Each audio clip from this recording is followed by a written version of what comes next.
You might remember 20,000 Leagues Under the Sea as that cozy, adventurous Disney classic from lazy Sunday afternoons. The Nautilus, the Wonder, the giant squid. But the movie you remember is nothing like the nightmare behind the scenes. What if I told you this production wasn't whimsical, but violent? That the actors were bruised by malfunctioning robots?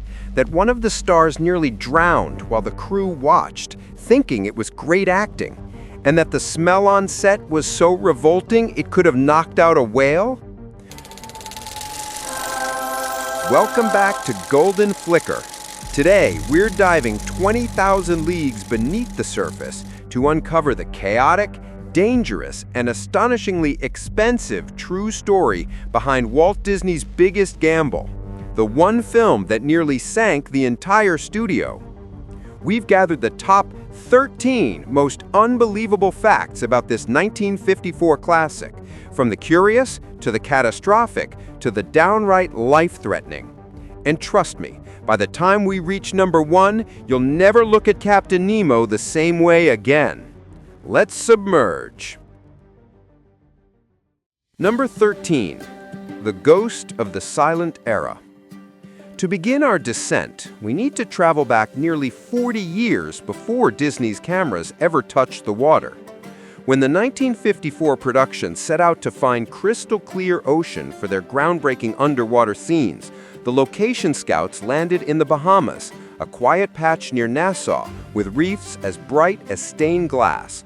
But when they checked the coordinates, they realized something eerie. They were standing in the exact same waters where the 1916 silent version of 20,000 Leagues Under the Sea had been filmed. Think about that. Two completely different eras of cinema, one shot with hand-crank cameras and brass diving suits, the other with CinemaScope color and custom aqualungs, united by the same stretch of ocean. It's like nature itself remembered the story. The silent era divers and the atomic age actors swam through the same canyons, drifted above the same coral, and fought the same currents. The ghosts of early filmmaking were literally in the water with the 1954 crew, creating a strange, poetic continuity. The ocean became the only cast member who had worked on both versions. Before the new film had even begun, 20,000 Leagues was already echoing its own past, a legacy built not on sound sages, but on the same living, breathing reef shared across generations of cinema. Number 12. The Captain Nemo That Never Was. It is impossible to imagine anyone other than James Mason as Captain Nemo. He brought this incredible brooding intensity to the role, a mixture of aristocratic elegance and manic obsession. He wasn't just a villain. He was a tragic anti-hero. But in the alternate universe of what could have been, we almost got a very different captain at the helm of the Nautilus. Picture Gregory Peck in that submarine. Peck had a towering presence, yes, but he had a warmth, a quintessential American solidity. Mason, on the other hand, brought that sharp, British, intellectual coldness that made Nemo feel like he really didn't belong to the surface world anymore. If Peck had taken the role, the entire dynamic between Nemo and Ned Land, played by the very American Kirk Douglas, would have shifted. Instead of a clash of cultures and philosophies, it might have felt like a domestic dispute. Casting James Mason was the first stroke of genius that saved the film from being just another adventure movie and turned it into a character study. Number 11. The grammar mistake that lasted 70 years. Now, for the eagle-eyed viewers and the grammar enthusiasts among you, this is one of those details that you can't unsee once you know it exists. The title of the movie is 20,000 Leagues Under the Sea. Grammatically, when you write a number like 20,000 in digits, it requires a comma to separate the thousands, 20, 000. Every poster, every VHS box, and every Disney press release includes that comma. But if you go back and watch the actual opening title card of the film, the glorious Technicolor announcement that starts the movie, the comma is missing. It just reads 20000, 5 digits crammed together. It's a tiny blink-and-you-miss-it error in a production that cost millions of dollars and involved hundreds of artists. It's a reminder that even in the golden age of studio perfectionism, human error slips through. Somewhere in the editing room or the optical effects department, someone just forgot to paint in the comma, and it has been driving graphic designers crazy for 70 decades. Number 10. The song that was just a joke. One of the most memorable moments in the film is Kirk Douglas as the harpooner Ned Land, strumming a guitar made of tortoiseshell and singing A Whale of a Tale. It's catchy, it's fun, and it became a signature song for the Disney label. But here is the funny part. Kirk Douglas was not a singer. He was the tough guy, the jaw-clenching action star. He later admitted that he sang the song almost as a joke. He wanted to add a layer of comic relief to Ned Land, to make him more than just a muscle-bound sailor. He leaned into the performance with a wink and a smile, never taking his musical ability too seriously. Ironically, because he didn't take it seriously, it worked perfectly. The song became integral to the character. The composers, Al Hoffman and Norman Gimbel, actually wove the melody of A Whale of a Tale into the orchestral score of the movie. It became Ned Land's leitmotif. Whenever Ned is plotting an escape or doing something mischievous, you can hear the orchestral version of that silly song playing in the background. It's a brilliant example of how a character actor's improvisation can dictate the musical identity of a blockbuster. Number 9. The birth of steampunk. If you look at science fiction before 20,000 Leagues Under the Sea, spaceships and futuristic vehicles were usually sleek, silver, and smooth. Think of the rockets in Flash Gordon or the saucers in The Day the Earth Stood Still. They were obsessed with aerodynamics and chrome. Then came the Nautilus. Designed by Harper Goff, the Nautilus was a jagged, riveted iron beast. It looked like a crocodile made of Victorian boiler parts. It had plush velvet sofas, pipe organs, and brass fittings. Goff ignored the sleek, future aesthetic of the 1950s and instead looked backward, imagining how a genius from the 1860s would build the machine using the technology of his time. This design choice didn't just define the movie. Many historians argue it single-handedly birthed the visual aesthetic we now call steampunk. That entire genre of brass goggles, steam-powered gears, and Victorian futurism, it can trace its DNA directly back to Harper Goff's sketches for this movie. He proved that the future could look archaic and rusty and still be beautiful. Every time you see a steampunk cosplay at a convention, you are looking at the legacy of the Nautilus. Number 8. The Logistical Nightmare of Jamaica. We mentioned the filming in the Bahamas, but the production also moved to Jamaica for many of the complex exterior shots, including the Cannibal Island sequence. And if you think shooting a movie today is hard, imagine doing it in 1954 in a location that literally had no roads. The crew faced a logistical nightmare that would make a modern production manager quit on the spot.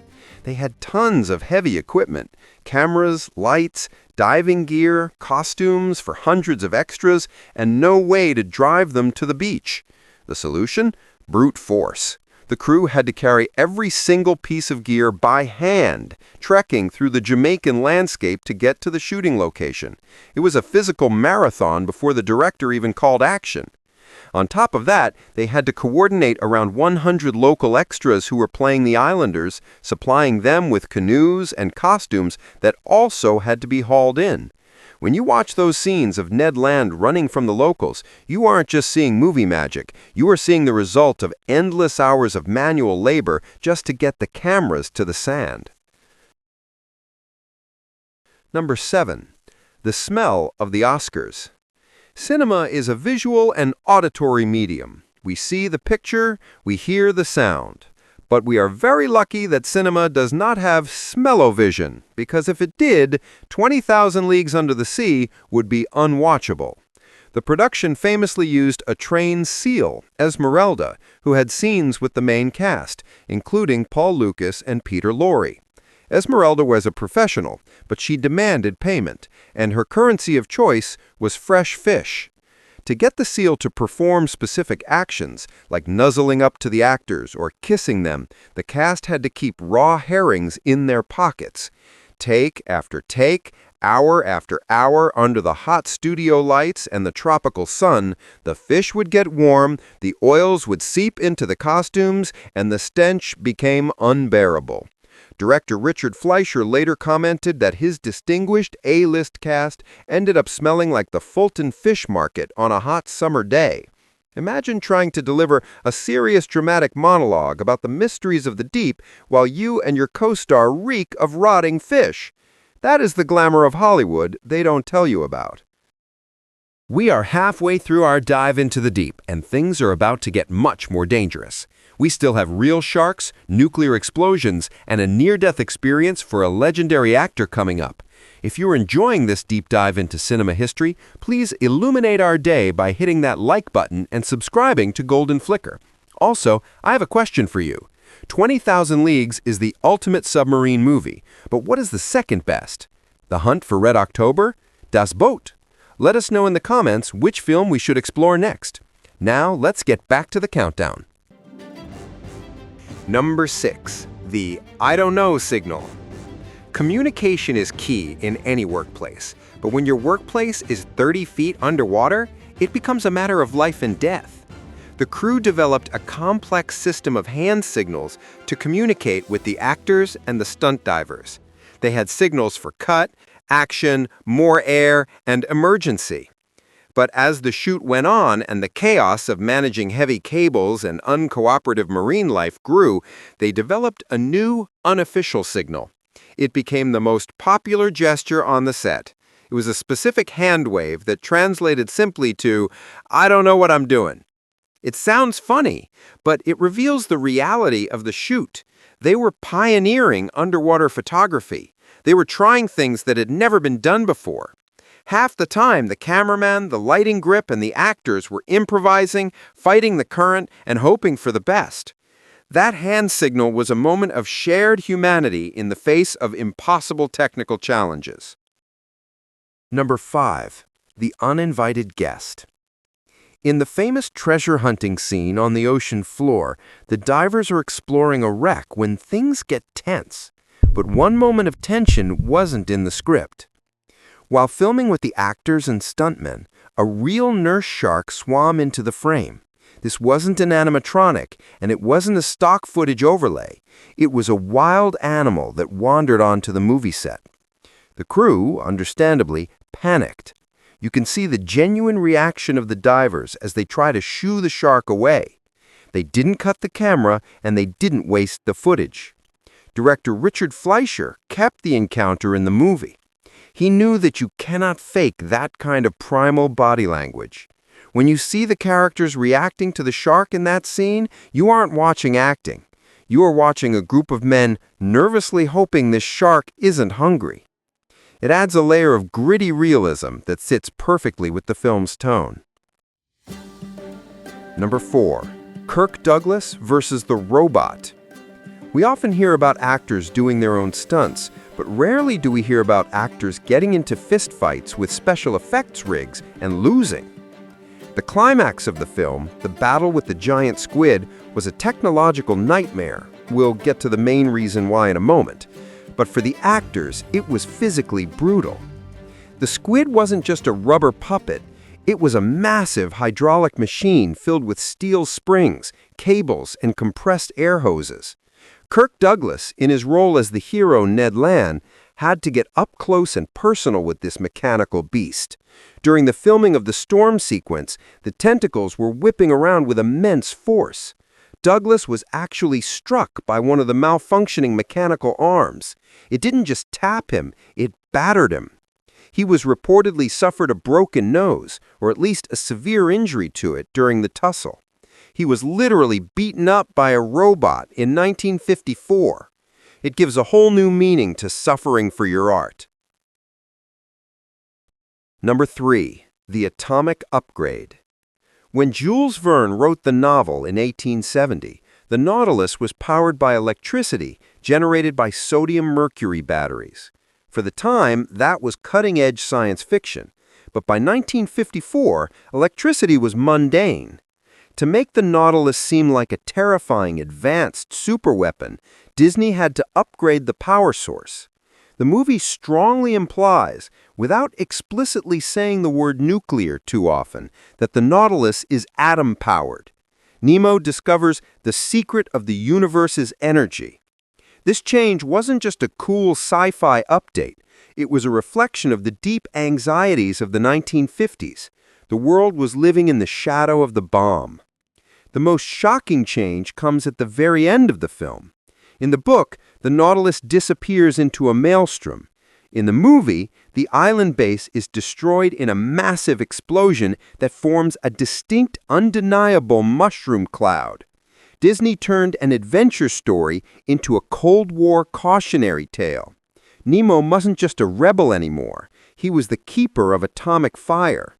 And the movie ends with a visual that was the ultimate nightmare of every person sitting in the theater in 1954. And now for the golden flicker moment. Number 2, the $200,000 storm. We have arrived at our golden flicker moment. This is the turning point where the movie shifted from a potential disaster to a cinematic legend. And it is all about the giant squid. Originally, the giant squid attack was filmed very differently. It was shot in a studio tank with calm water, set against a peaceful sunset. It sounds poetic, but there was a problem. It looked terrible. In the bright light and calm water, you could see the wires. You could see the rubber wrinkling. The squid looked like exactly what it was, a wet balloon. Walt Disney saw the footage, and he famously hated it. He said it lacked drama, and more importantly, it looked fake. Most producers would have cut the scene or tried to fix it in the editing room to save money. Disney did the opposite. He ordered the entire sequence to be scrapped and reshot. But this time, he demanded chaos. He ordered the scene to be set at night during a violent gale-force storm. This required wind machines, which were actually old airplane engines, rain towers, and wave makers. It added an exorbitant $200,000 to the budget, a fortune in 1954. But here is the genius of it. The storm wasn't just for drama. It was a magic trick. The darkness, the flashing lightning, the crashing waves and spray of the water hid the wires. It hid the rubber texture. It obscured the flaws of the mechanical puppet and made the monster look terrifyingly real. The sunset squid would have been laughed at. The storm squid won the Academy Award for Best Special Effects. This decision to embrace the chaos and spend the money to hide the strings is the defining moment of the film's production quality. Do you agree? This is the golden flicker moment? And number 1, the near death of Captain Nemo. And finally, the number 1 fact, the moment where cinema history almost took a tragic turn. We talked about Kirk Douglas getting bruised, but James Mason nearly lost his life. During that same chaotic squid battle sequence, the logistics were incredibly dangerous.